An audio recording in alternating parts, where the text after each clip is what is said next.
Hi, இன்றைக்கி சூப்பரான பாலக் பன்னீர் எப்படி பண்ணுறது பார்க்கலாம்.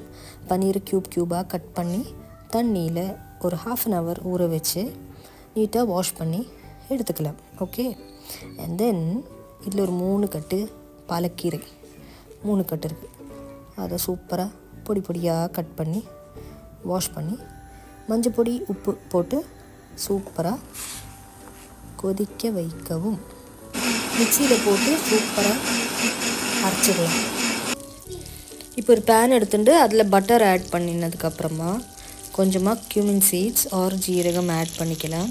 அண்ட் தென் ஒரு வெங்காயம் 2 பல்லு பூண்டு அண்ட் 3 பச்சை மிளகாய் அதையும் ஆட் பண்ணிட்டு நல்லா வதக்கலாம். இப்போது ஒரு பெரிய தக்காளி அதை கட் பண்ணி அதையும் ஆட் பண்ணிக்கலாம். அண்ட் சிம்மில் வச்சு நல்லா வதக்கவும்.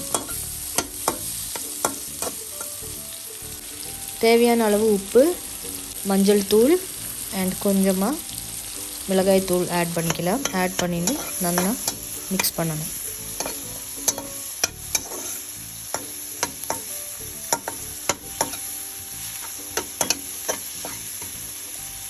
நல்லா வதங்கினதுக்கப்புறம் நம்ம அரைச்சி வச்சுருக்கிற பாலக்கோட பேஸ்ட் அதை இதில் ஆட் பண்ணினதுக்கப்புறமா சிம்மில் வச்சு நல்லா மிக்ஸ் பண்ணணும். என்ன கேஸை சிம்லேயே வச்சுக்கணும். பெருசு பண்ணி வச்சுட்டா there are chances that palak burn ஆகிடும். ஸோ அதனால் சிம்லேயே வச்சு ஒரு 10 to 15 minutes நல்லா கொதிக்க விடணும்.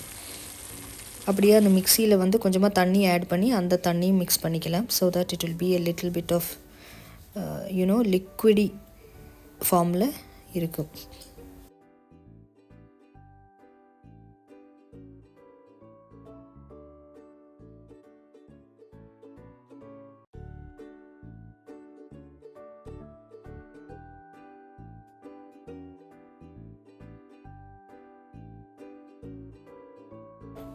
இப்போது நம்ம கட் பண்ணி வச்சுருக்கிற பன்னீர் க்யூப்ஸை இந்த பாலக் கிரேவியில் ஒவ்வொன்றா ஆட் பண்ணிக்கலாம்.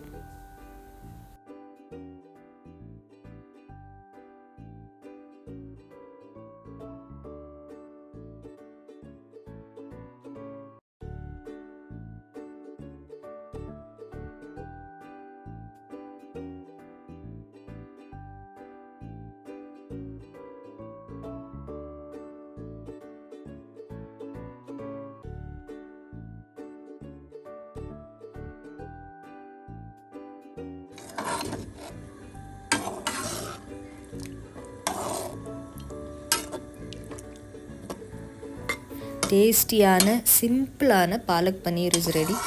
இது சப்பாத்தி கூட சாப்பிட்டா சூப்பராக இருக்கும். ஆர் வித் நான் ஆர் ரொமாலி ரொட்டி. Thank you. See you all in my next vlog. Bye bye.